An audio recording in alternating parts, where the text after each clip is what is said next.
Važiavimus pristato Šotas nuo Pagirių after party, kad ryte galvoj nedūkstų.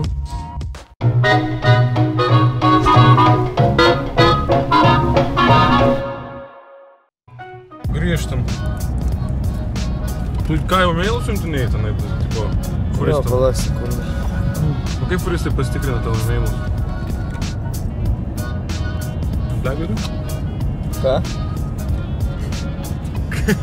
Jis multitasking visiškai Ne, o kur mes čia esame? Mes specialiam neužspringti tik. O žiūrėk, kaip jums atrodo, kaip būna, vis tiek esate tas humoro visokias, iš kitų šalių humoro žiūrėję, pavyzdžiui, man labai kliūna, kai būna, ypač mano tėvai mėgsta žiūrėti, yra ten rusai kažkokie komikai, kur iš lapo atsistoja skaito, tipo, ir tipo, kur nesivargina net išmokti atmintinai. Nu, taip, toks yra visiškas... Jo, ir perskaita punchline ir...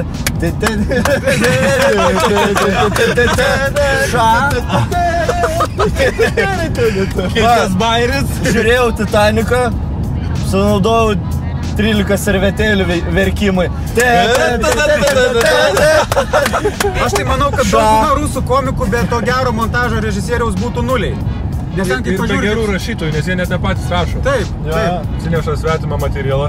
Man yra vienas juokingas... Pirmą kartą perskaitę būna, jie tą materialą pirmą kartą perskaitą ant scenos. Dėl to nežinau loginių kirčių, Kur pauzės. Arba skaita pirmą eilutę ir netyčiai trečią perša dvi. Ai, su Titanikai. Nežinau, šiaip kiek kartos narių. Krizovai zver. Kryvai zerkalo. Ir vis tiek apie Uošvenę, ten 50%. Taigi ten yra, tai iš kur atėjo lietuvių šitie visi Šlansko visi tie anekdotai bairiai, versti ten.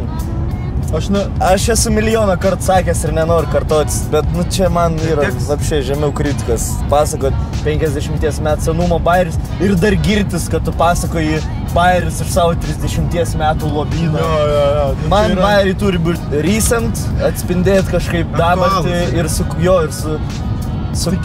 Mes buvom, tipo, su Mantu specialiai varėm, čia buvo mano kalėdinė dovana Mantu. Ai, buvo varėt jūs vieną iš tų? Jo, iš Šilansko ir Bingelio juodo humoro. Juoda? Jo, Šilansko ir Bingelio. Tai pažvengėt? Prisijokėt turbūt. Bet bairis toks, kad Šilanskas, tai čia... Man labai būna gaila, kai sugalvoji anekdotą, sukuria anekdotą ir tas žmogus pasitraukia iš visuomenės akiračio. Ir tai papasako anekdotą, kad tipo susiduria, žinoma, dvi mašinos, išlipa ten iš džipo, kujeno, kokio nors ten... Šimtinė. Parygos, ateina, pabeldžia. Su lasda į stogą. Nemok pasakoti. Tu čia mokėsi viską, visą tavo vaikai mokėsi. Jo, mašina pasako, nusileidžia. Atsiprašau, Grigaravičiau. O Grigaravičius buvo prieš kokius 7 metus generalinis. Į Vilnių. Ir iš vis tai tema mirusi jau. Visiškai savo. Man gaila, kai aš sukuriu anekdotą, kai jis ten bet kokį politiką garsesnį. Aš noriu moters, tokios gražios figūros Sophie Loren. Referencijai 23 metų gimimą. Jaunimas salė į mobiliakus iš karto kas čia laimė. Eina naujas rusas ir žiūri, kažkoks bachūrėlis. Šūdo dabiai kasasi, sako, blet, jaunas bachūras. Ką tu čia darai, tai šūd, ateik pas mane dirbti. Aš tau mokėsiu 400 baksų per mėnesį. Kai čia, žinai, dabar minimumas bus panašiai kaip kitai, gal lyginant 3. Ir šūdų duobių nebėra jau. Jo, 94. Ne, ta prasme, net jeigu tu negali net sumos pakeis bent, sakyk, 2000 baksų per mėnesį. Kad bent jau atrodytų. Jeigu 30 metų varai tą patį, yra biškai sunku jau pakeisti. Tai yra bangiausia mašina, kur ten jau, tipo... Kaip sako, žodžių iš dainos neišimsi. Labai geras. Bet tai žemė. Bingelis šiaip, funny thing, yra pagal išsilavinimą ir ką dirbo tais matematikos mokytojai. Man, jeigu neklys, man atrodo, kad matematikos mokytojai. Tada daug kas susidėlioja, man galvoju.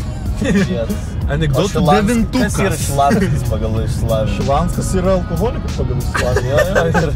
Ir švagerys. Vienintelis profesionalus švagerys. Pavyzdžiui, aš koks Bingelis dar suprantu, jis, man atrodo, kažkiek pats dar daro bairį. Jo, jisai apie gražuolį buvo. Kodėl šitą. Kodėl Gražulis nemėgsta moterų? Jo, nes jos dažas kaip pydarai. Važiavimus pristato Šotas nuo pagirių after party, kad ryte galvoj nedūkstų.